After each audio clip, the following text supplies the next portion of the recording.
কোরআনের পাখি দেলাওয়ার হোসাইন সাইদি রহমতুল্লাহ আলাইহি, ওনারে সারা জীবন বিভিন্ন রকমের উল্টাপাল্টা জিনিস দিয়ে সারা জীবন দেখতাম জেলের ভেতরে দুর্বল, উনি তো শক্ত মানুষ কিন্তু দুর্বল করে ফেলেছিল।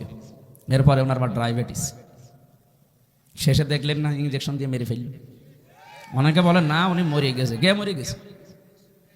10 মিনিট ওনার সাথে আমি ছিলাম, এমনি এমনি মরে না। হ্যাঁ, যদিও সারা জীবনে তার দোয়া ছিল আল্লাহুম্মা ইন্নী আসআলুকা শাহাদাতান ফি সাবিলিক, হে আল্লাহ তুমি যাই করো আমাকে শাহাদতের মরণ দিও। এই কারণে জালেমদের হাতে আল্লাহ তাকে শাহাদতের মরণ দিয়েছে, আর যাকে তাকে আল্লাহ শহীদের মরণ দেয় না, কারণ এটা অনেক দামি জিনিস। শহীদ এ শব্দটা শুনতে ছোট কিন্তু এত দামি এটা, যারা শহীদ হয় তারা মরে না। আলা তাহসাবান্নাল্লাযীনা কুতিলু ফি সাবিলিল্লাহি আমওয়াতা বাল আহইয়াউন ইনদা রাব্বিহিম ইরসাকুন, সূরা আলে ইমরান 169 নম্বর আয়াত। আল্লাহ তাআলা বলেন, হে নবী, যে মানুষগুলো শহীদ হয় এদেরকে আপনি বলবেন না যে মরে গেছে, এমনকি ধারণাও করবেন না। এক জায়গায় আছে ওয়ালা তাকুলু লিমা ইয়ুকতালু, আর এক জায়গায় আছে ওয়ালা তাহসাবান্নাল্লাযীনা কুতিলু। মুখ দিয়ে তো বলবেনও না, অন্তরে ধারণাও করবেন না যে যারা শহীদ হয়েছে এরা মরে গেছে। না, মরে গেছে তো ওই মানুষটা যে মানুষটা জুলুম অত্যাচার নির্যাতনের মাস্টার মাইন্ড ছিল, এরা মরে যায়। কিন্তু শাহাদতের মরণ পেলে মানুষ মরে না, এরা জীবিত থাকে এবং আল্লাহ নিজে তাদেরকে কুদরতের হাতে খাবার খাওয়ায়। সুবহানাল্লাহ বলেন। উনি যদি সত্যিই মারা যেতেন, এই যে আমার পাশে যারা মুরব্বী বসে আছে, এই মানুষগুলোর ঈমান অবশ্যই আছে, কিছু না থাক আল্লাহ একজন আসে, বিশ্বাস নেই।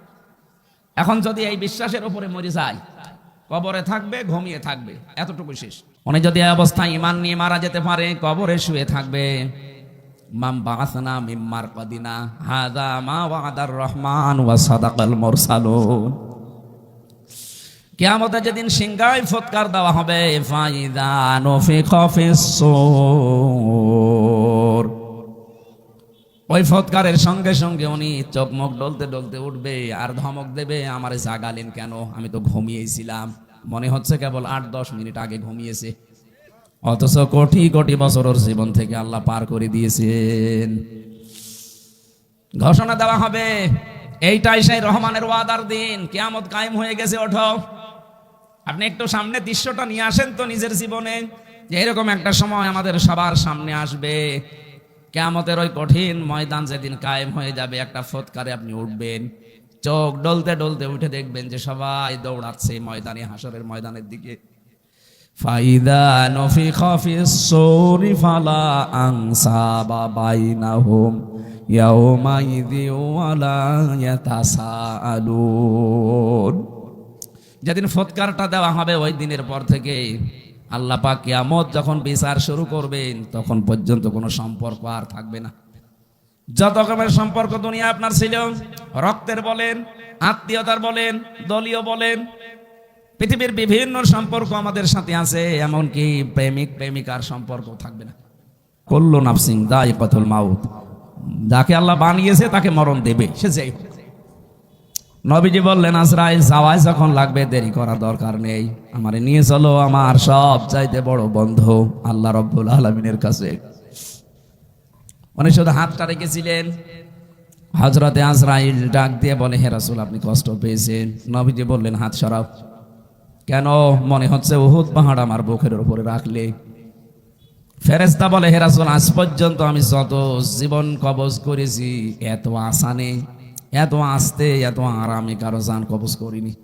আমি জানি আল্লাহর পরে আপনার স্থান, এজন্য শুধু আমি হাতটা রেখেছিলাম। নবীজি বলেন, আজরাইল এইটা যদি তোমার হাত রাখা হয় তো তোমার শাস্তি কোনটা? এখনো শুরু করিনি। বিশ্বনবী ওদিন কান্নাকাটি করে বলেছিলেন, আজরাইল মৃত্যুর যত কষ্ট আছে তুমি আমারে দিয়ে দাও, আমার পরে আমার যত উম্মত এই দুনিয়ায় আসবে তারা এমনিতেই দুর্বল, মরণের যন্ত্রণা তাদেরকে দিও না। হযরতে আজরাইল ওদিন বলেছিলেন, হ্যাঁ আপনার এই কথা আমি রাখতে পারি।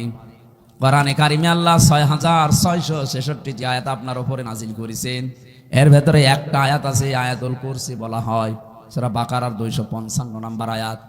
এটা যদি কেউ 5 ওয়াক্ত ফরজ নামাজের পরে তেলাওয়াত করে, এখানে আল্লাহর 10টা ক্ষমতার কথা আছে।